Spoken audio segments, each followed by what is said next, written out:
பரபரப்பான சென்னை மத்திய கைலாஷ் பகுதியில் சாலையை கடக்க சுரங்கப்பாதை இல்லாத நிலையில் நாள்தோறும் ஆயிரக்கணக்கான பொதுமக்கள் ஆபத்தான முறையில் தடுப்புகளை தாண்டி சாலையை கடந்து வருகின்றனர்.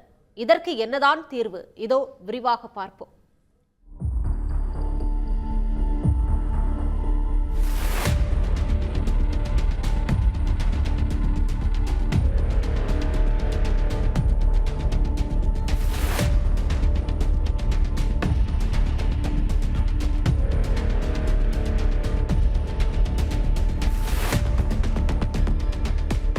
சென்னை நகரின் முக்கிய போக்குவரத்து சந்திப்புகளில் ஒன்றான அடையாறு மத்திய கைலாஷ் பகுதியில் ராஜீவ்காந்தி சாலை மற்றும் சர்தார் பட்டேல் சாலையை இணைக்கும் புதிய மேம்பாலத்தை முந்தைய திமுக ஆட்சியில் முதலமைச்சர் மு.க. ஸ்டாலின் கடந்த பிப்ரவரி 15ஆம் தேதி திறந்து வைத்தார்.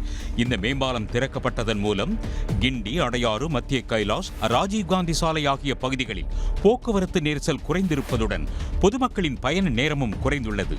அதே நேரத்தில் புதிதாக அமைக்கப்பட்ட மேம்பாலத்தின் அருகே உள்ள பேருந்து நிறுத்தத்திற்கு செல்ல வழித்தடமோ அல்லது பாதசாரிகள் கடக்க சுரங்கப்பாதையோ இல்லை. இதனால் எதிர்ப்புறம் உள்ள பேருந்து நிறுத்தத்தை அடைய வேறு வழியில்லாமல் பெண்கள், பள்ளிச் சிறுவர்கள் மற்றும் முதியவர்கள் உட்பட தினசரி ஆயிரக்கணக்கான பொதுமக்கள் சாலை நடுவே உள்ள தடுப்புகளை ஆபத்தான முறையில் தாண்டிச் செல்லும் நிலை உள்ளது.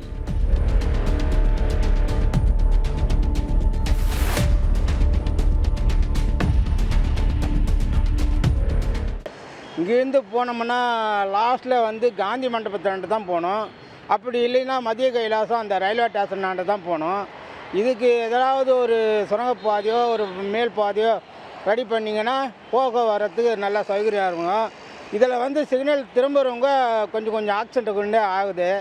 இப்போ கூட காலேஜ் என் பொண்ணு விட்டு வரேன். நான் சுற்றிட்டு போயிட்டு அப்படி யூடர்ன் பண்ணிவிட்டு தான் விட்டு வரேன். ஸோ இந்த இடத்துல நடக்கிறதுக்கு கொஞ்சம் ஈஸியாக இருக்கும். ஏன்னா வயசானவங்களாம் இருக்காங்க. அந்த மாதிரி ஆளுங்களை சுற்றிட்டு போக முடியாது, இல்லை எகிரி குச்சிட்டு போக முடியாது.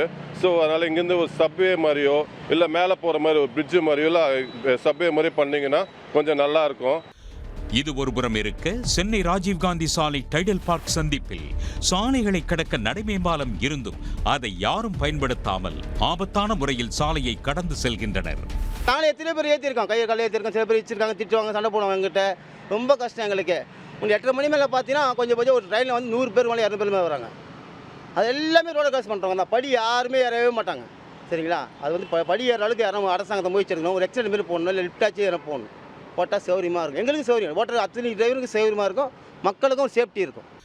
ஈசிஆர் சாலையை கடக்க பயன்படும் இந்த நடைபாதை மேம்பாலத்தில் ஒருபுறம் மட்டுமே தானியங்கி படிகள் இருப்பதாகவும் மறுபுறம் படிக்கட்டுகளில் ஏறி இறங்குவது சிரமமாக உள்ளதால் அவசரமாக பேருந்துகளை பிடிக்க முயலும் பாதசாரிகள் இதனை தவிர்ப்பதாக கூறப்படுகிறது.